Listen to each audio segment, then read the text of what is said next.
sports, 100% reflective. Sometimes it's Raven. Sometimes it's other teams affected. Hold on tight, strap in. It's gonna get hectic. Couch Rider Report, an original sports perspective.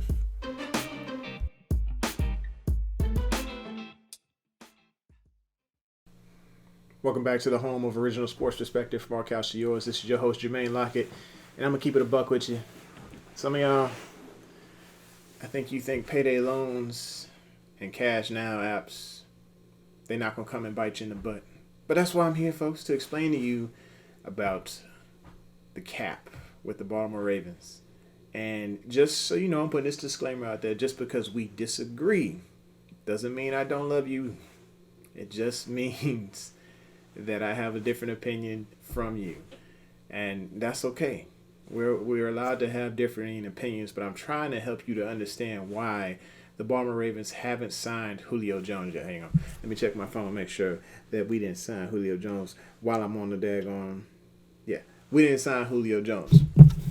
And the reason being is, as I've said it before, we don't have the money. And Eric DeCosta thinks smartly when it comes to these contracts. And the reason I want to bring up the cap is because y'all have an understanding somewhat of how the cap works, and some of you just think it's this magical fairy thing or a guideline that people don't have to abide by and they can just do whatever. So when people start to think that, you turn into the New Orleans Saints. They were like negative $59 million in the cap, and they barely had enough to squeeze by this year because they kept kicking money down the road. Those are the people that don't have the understanding of payday loans or cash apps, because the Saints will be in this exact same situation next year as they continue to try and kick money down the road. But those players that they're kicking this money down the road on are aging veteran players. And so they're either going to see a talent drop off as they owe all this guaranteed money, or they're going to have a dead money as they go and cut these players, and they're still going to have to pay them. This money doesn't go just in some magical cloud and disappear whenever you see a restructure. When you hear the word restructure, I want you to think they kicked money down the road. I want you to think it lowered the cap for the short term, but in the long term, it's basically like throwing money and it's snowballing at the back end of a contract. Case in point, player's contract that maybe we could roll this money backwards. I tried it with Marlon Humphrey. Right now, his total cap number right now just doesn't allow for that type of restructure. You're not going to get the savings that you want to get out of his contract because this year he's about, $7.8 million on the books. It just didn't make sense.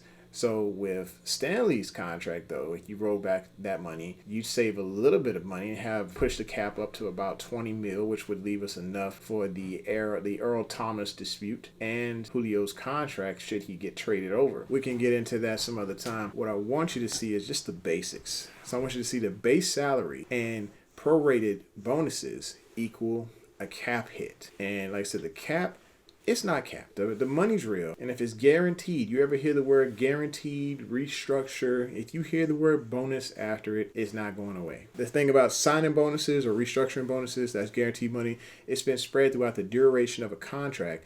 The player still gets the money up front, but now it's guaranteed a cap hit. Like I said, it's going to help out the team now, but you gonna hurt later. And if Baltimore were to kick this money down the road, I want you to see a few things that are going to happen. So with prorated contracts, they go 5 years down the road. Bonuses that have been spread out for 5 years, you can't stretch it out beyond that. And if you release that player prior to June 1st, you owe all that money in that first year, which is why everybody was talking about waiting till after the June 1st deadline to trade for Julio Jones, because the Atlanta Falcons want to spread out the cap hit of $23 million between 2 years.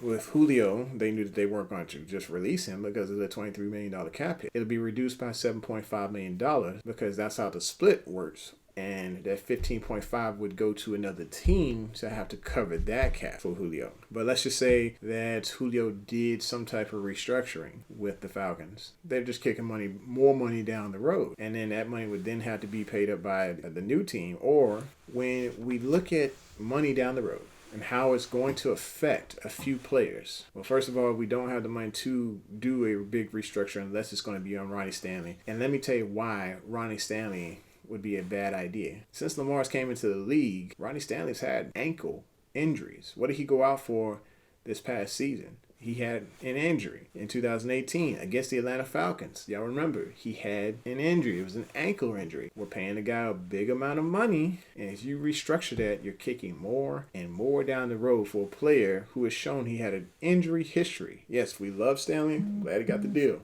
But we need him to be consistently healthy before we go to kick more money and throw it down the mattress on him down the road for him to have his financial security. Sure, it's great for him and it's great for the team short term. But in the long term, do you want to be the New Orleans Saints? I don't think so. Players that will be affected by kicking money down the road are your 2022 free agents, like Calais Campbell, Big Baby, Sammy Watkins, Jimmy Smith, Gus Edwards, Mark Andrews, Anthony Averett, Deshaun Elliott, Bradley Bozeman, and Pernell McPhee.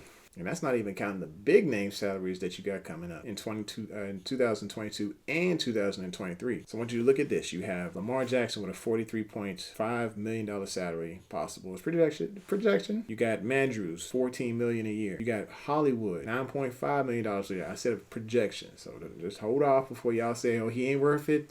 Cut him, this, that, and that. Projected possible $5 million possible, $9.5 million per year on the projection. Then there's Gus Edwards, talking about $12 million a year. We got to compare him to somebody like Joe Mixon. That's a decent comp. I'm not talking about run style or anything like that. I'm just talking about where their talent could lead them based on projection and all that this year. And then there's Bradley Bozeman. We're talking about at least $11.5 million a year. If that salary cap really goes up as far as with the TV deals and the CBA, that all comes together and the cap raises up, we're talking offensive linemen could take a huge jump in salary increase along with other positions. But for right now, we're looking at $11.5 million per year to maintain a good center / guard or whatever he's going to play for the Ravens right now. But he's valuable and we need him. Is $11.5 million per year for Bradley Bozeman. And then Elliott. Some of y'all are on the fence about keeping Deshaun Elliott. I think he's a good thumper. And honestly, if I had the choice between him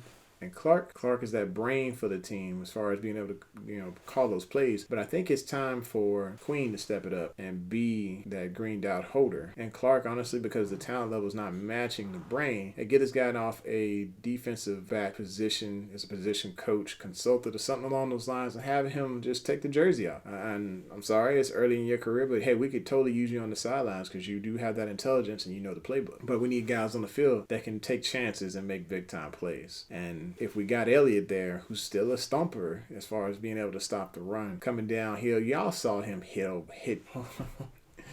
He hit Derrick Henry with the thunder. Made him start thinking about his career. Okay, but when you have that, you can't have two strong safeties on the field. So I'd say, hey, get rid of Clark and then keep Elliott. Go get us a free safety. A real baller free safety. Not saying any of the DBs in-house can't shine, but I am saying Baltimore could go and spend the money. Not money, but maybe build to the draft like Eric DeCosta's formula says, and grab that safety that they need. But right now, if we're talking about all of those projected players signing within the next couple of years, those players, those 6 players I just mentioned, LJ, Mandrews, Hollywood, Gus, Bozeman, and Elliott, we're talking about $98.5 million spread between 6 players. We got how many other players to sign? Somebody do the math for me. That's a lot of money to those particular players, especially when you have money kicked down the road. You can't do it. You won't be able to do it if you kick the money down the road right now for something like Julio. It's going to hurt you in the long run, and y'all going to say, oh, well, he's the final piece of Super Bowl. You don't know that. Who you been talking to? Nicodemus or something? You know nothing. I know nothing. I don't know much, but I know that you can't keep doing payday loans when it comes to NFL players. This is the home of Original Sports Perspective. From our couch to yours. Hey, make sure you hit that like button. Hit that subscribe so you know when it's coming down, baby. Peace.